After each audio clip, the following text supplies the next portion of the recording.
What's up, everybody? It's Irvin the Tap Man coming at you from Chicago, Illinois, 3527 South Halsted Street. So yeah, what this video is about. What it was like working at a casino shop in Las Vegas, Nevada. A 24-hour casino shop. Casino shop because it was a shop that's located inside. The one I worked at was inside the Stratosphere Casino, and I also worked at a tattoo shop in the Westgate Casino. And they were sister shops, so I worked at both of them. You know, same owner, same managers. So yeah, it was a really interesting experience. What this video is for, you know, it's an educational video talking about my experiences, some of the wild ones. You know, I want to believe that people can learn from this. You know, basically maybe give you an idea like what it was like, what to do, what not to do, based on what I experienced. So yeah, like these shops, it was really fun because these were the very first shops that I got to work at as a professional. I apprenticed there, and I was signed off as a professional there, and I was given the graveyard shift because that's like where like a lot of the people that got their start. You know, I wouldn't immediately jump into another shift because there was other shifts, right? There was an AM shift from 9:30 a.m. to 5:30 p.m. and they had the 5:30 p.m. to 1:30 a.m. and then there was the graveyard shift, 1:30 a.m. to 9:30 a.m. and that's where I got my start. You know, very happy to do it, very eager, very excited, very thankful for it, very grateful. So yeah, so what it was like, you know, I'd get to work at 1:30, relieve the PM crew. Some people wonder like if there was even any business going on at that time, and sure enough, you know, because it was Las Vegas, 24-hour city, there was a lot of people coming in from all over the world at all hours of the day. Sometimes people's flights would get there at like 3 a.m. They'd get settled. You know, sometimes people arrive at that time. They'd get settled into their casino, into the Stratosphere. It was a hotel casino. So, same thing at the Westgate. And so, sometimes people would just be looking around to see what to do. And there was a tattoo shop inside the casino. You know, as some of you may know, you know, the casino is set up so that you have like a lot of your needs, a lot of your fun is all in one place. So you know, they got retail stores. You know, they got your little like clothes stores. They got you some food, some restaurants. You know, they got the buffets, and so and some places also have tattoo shops. You know, so that you don't gotta get out. And yeah, so the place I worked at was 24-hour, and so like sometimes I'd get on shift, and it'd be like about, you know, it'd be 1:30 a.m. and so I'd be relieving the PM crew. And they'd probably be busy doing somebody, you know, that they got at the end of their shift. And then they'd be telling me like, hey, Irvin, you know, there's somebody waiting on you. You know, they came by earlier and we told them that you'd be here. And, you know, I'd be able to take care of some of the PM shifts, workload. And that was always a blessing. One thing that I want to mention about working at this casino shop, or in Vegas in general, I should say. Maybe more the casino shop. It was really cool because there would be a lot of people that would come from all over the world, a lot of travelers. You know, I just feel like it might happen a little more in casino shops versus in street shops in Las Vegas. I feel like a lot more locals go to street shops. Not so many locals. It's not as common. Maybe I get more. I would assume I'd get more tourists while working at the casino shop, and so, you know, what I thought was really neat was the fact that I would do these tattoos on, you know, tourists, and they would be taking these, like, you know, these designs, and a lot of times people would like to get like Vegas themed tattoos, you know, little flash sometimes like of dice, maybe some like the slots 777, or, you know, maybe just the word Vegas in cursive, you know, lucky, stuff like that, and these tourists would take it back to their, obviously they head back home, and then they have themselves a souvenir, a sweet Vegas souvenir. One of the many you can acquire in Vegas, right? But yeah, a sweet souvenir specifically from Vegas, and I thought that was really interesting. I thought I really became very,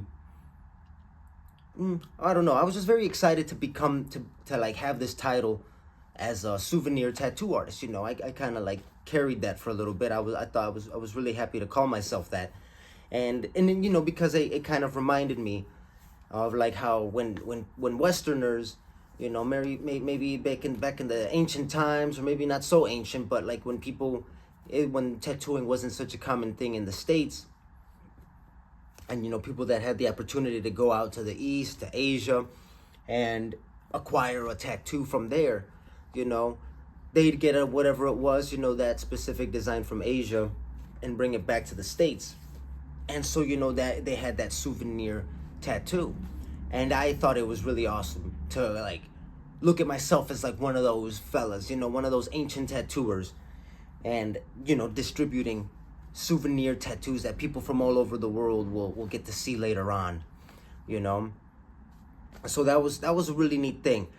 I really love doing that, and I love spending time designing flash, specific for Vegas. I love doing it. I got a lot of flash like that, and with that being said, I do love making like souvenir designs. Now that I'm based in Chicago, I love doing like having like a skyscraper silhouettes, or some hot dogs, some the Bean, Millennium Park. That's just like the more common stuff. But there's a lot of cool like Chicago stuff that's probably a little more low key.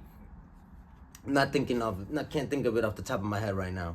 Maybe I don't want to disclose that right now. Anyways, just kidding. Okay, but that was just a little sidetrack, little side note of how I found it very special. And so to be working at that casino shop specifically.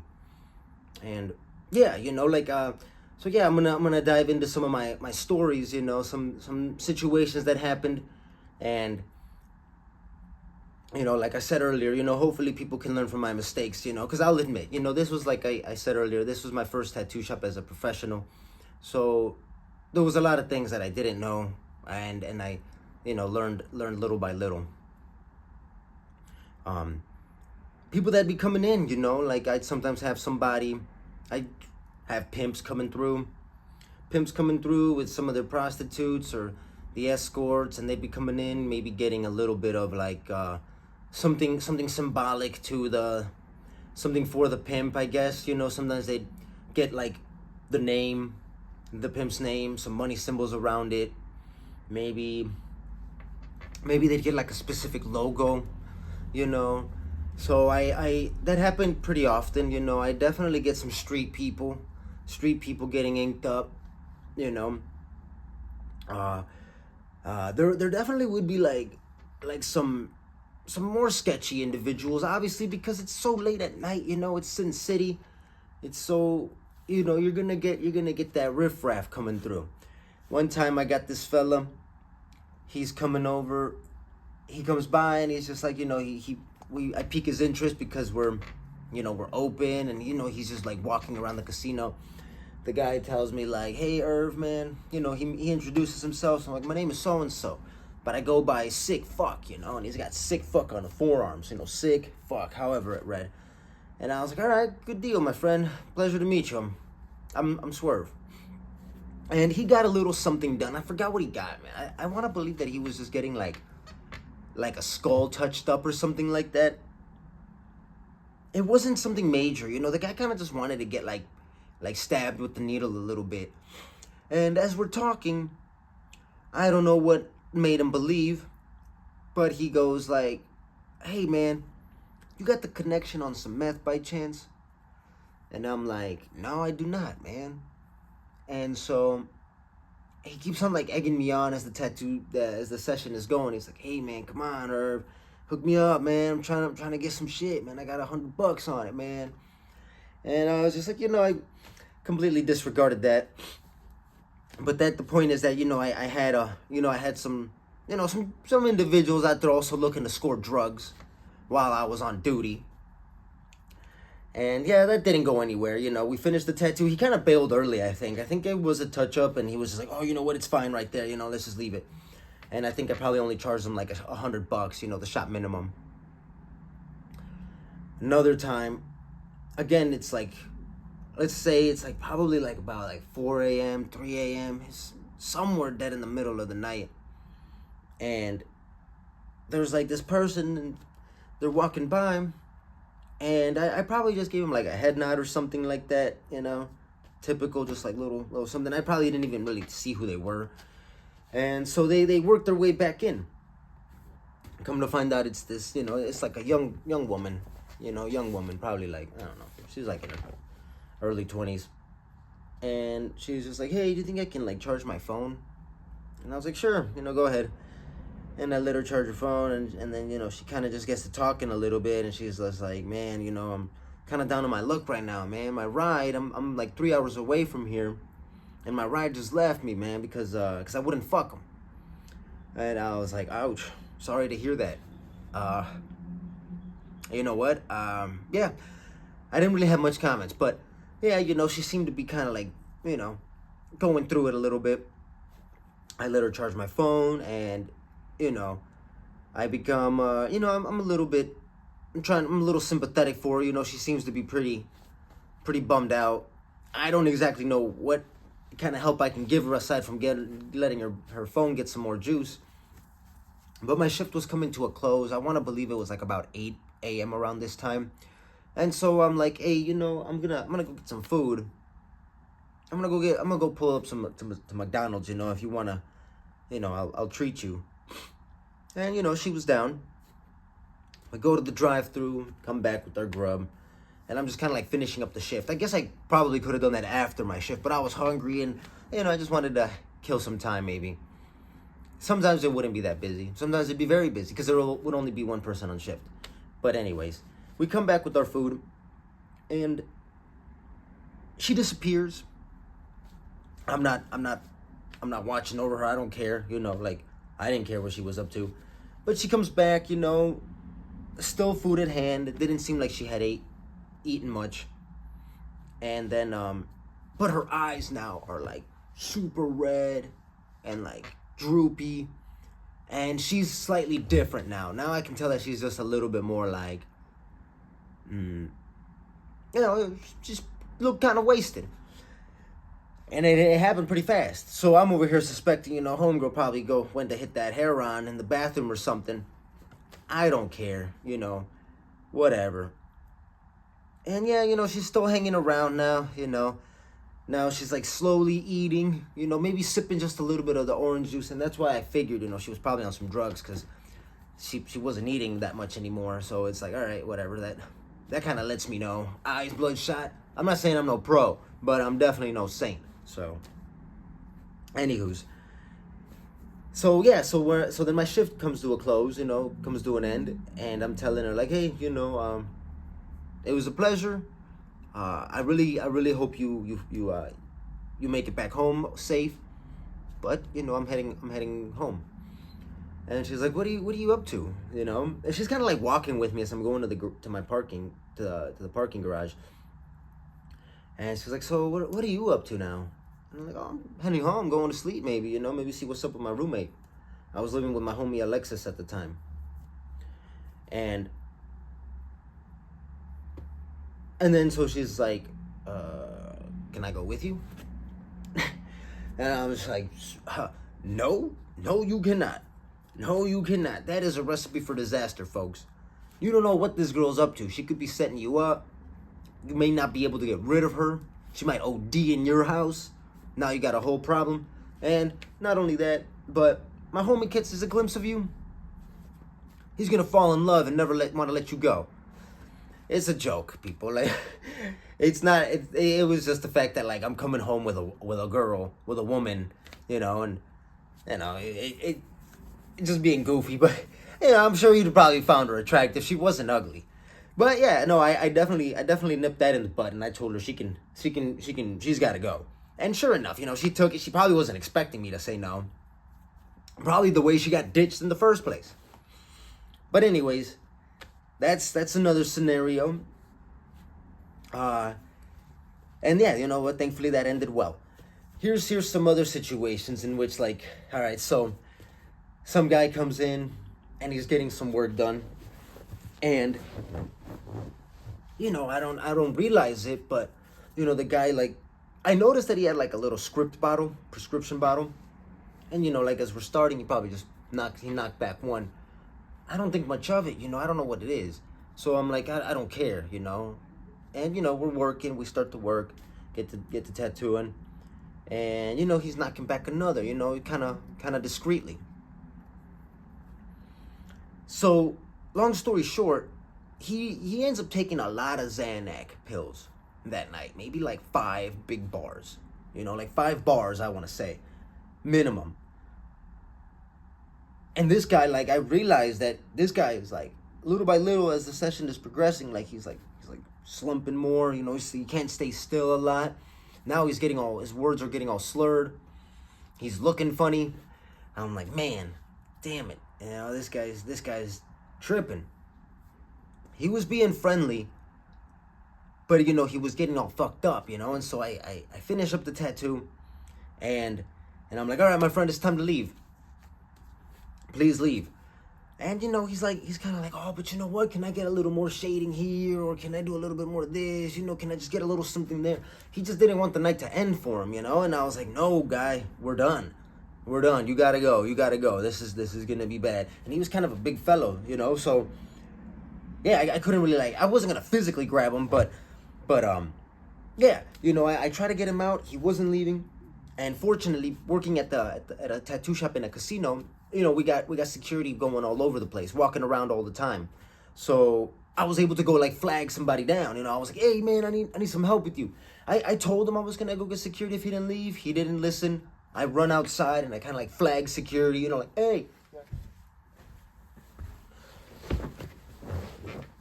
Right, I had to take a quick pause. So I flagged security down, and he finally runs out. Thankfully.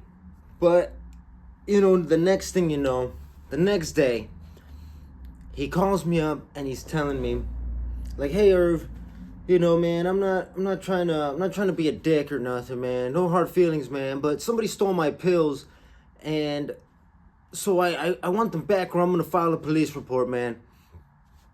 Do you know who took the pills, man? And I was like, you did, man. What the hell are you talking about? So he didn't believe me, and he's like, yeah, man, I just need my things, man. I just hope you understand. I'm gonna call the cops. No hard feelings. I was like, dude, go ahead, whatever. I didn't care. Next thing you know, my boss is calling me up, and he's like, Irv, did we take this man's pills? And I was like, no, we did not, man. No, I did not. Nobody has this guy's pills. He's like, because the police are here and they're asking about this. They're asking about the if they can see the tapes, and they're trying to, he's trying to press charges or something. So I was like, no, Leo, you have nothing to be worried about.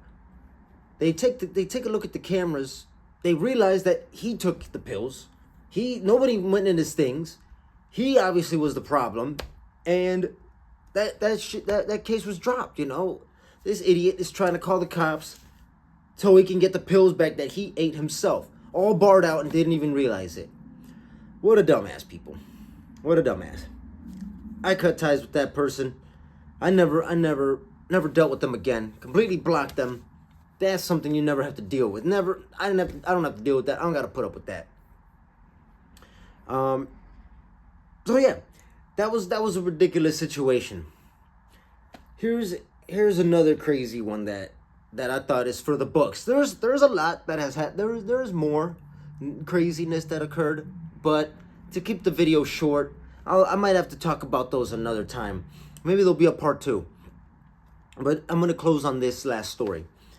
So when I was working at this casino shop, there would be just a little bit of a small little fence kind of deal that would cut off the people from the hallway. There would be the hallway, and then there would be just like a little fence to separate the shop. So you could see the people tattooing literally, like as as you're walking down the hallway, there'd be nothing but just a little fence to separate us. So it'd be easy for people to see, people to come up to talk to us. It was a really enticing like setup, it was for people. So this one time I'm tattooing, and I know that this time around it was a little early because I ended up seeing the sun.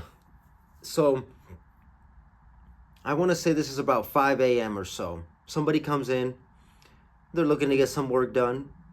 And like, again, I must remind you that the shop's all alone at this point. Like no one's there with us. So it's just the client and I. And then, she asks me, before we start, she asks me, can I set my purse down over here? And she asked if we can set it like, it was going to be near the fence. And then on the other side of the hallway, people would walk by. She sat it down on a chair that was next to the fence. And then I tattooed her like, maybe like a few feet away from that, where the station was. It wasn't like right next to the fence. So we're working, and I told her like, yeah, that's no problem. I didn't think much of it because it's slow, not a lot of people are walking around. The majority of the people that are walking around is probably security, but so that was a mistake because she sets that purse there and we're working, we get to working, and then next thing you know, like 2 guys come by and I didn't think nothing of it because they looked like they were like hanging out at the casino, maybe they were just playing at the casino. They didn't look like scruffy or anything like that, so I didn't, I just thought they were just tourists as well, or, guests. Because I could see that one of them had like a cocktail. It was 2 fellas. And I'm working, and then they're kind of like approaching us. They're getting closer, talking about a tattoo. They're like, yeah, what's it? How much is it for? This and that. And so then I stop what I'm doing, and then I stand up and I go to talk to him, just to close the gap, and I'm getting closer to the purse too, because it was making me uneasy. And so sure enough, he got closer to the purse, and before I could get close enough, he jumps over the fence and grabs the purse. He grabs the purse, and then I lunge for him.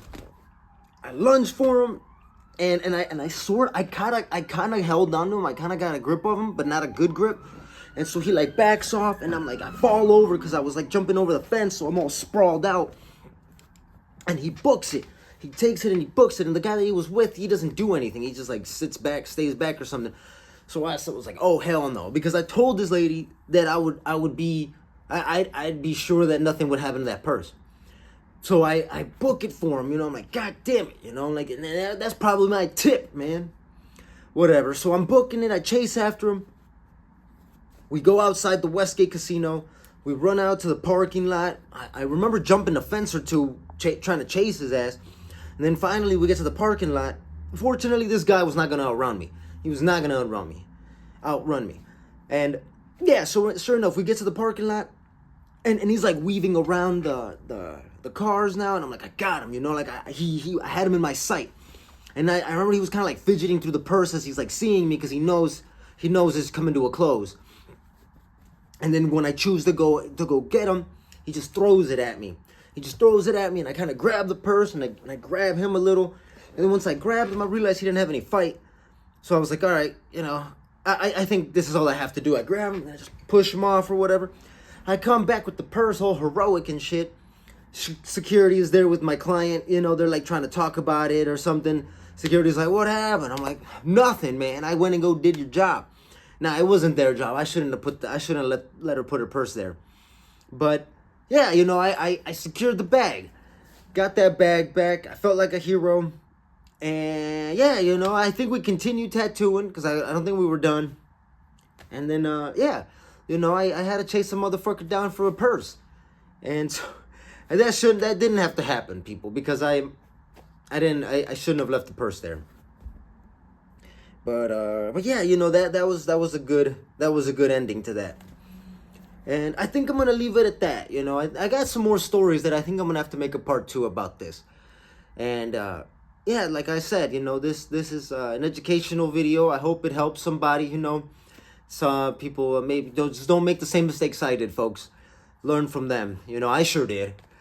And yeah, I'm gonna sign out. I hope you folks enjoyed. If you haven't already, like and subscribe, share, hit the notification bell button, all that good stuff. There will be more videos out soon talking about the tattoo world and eventually other things as well. Until next time, people, thank you for watching. Peace.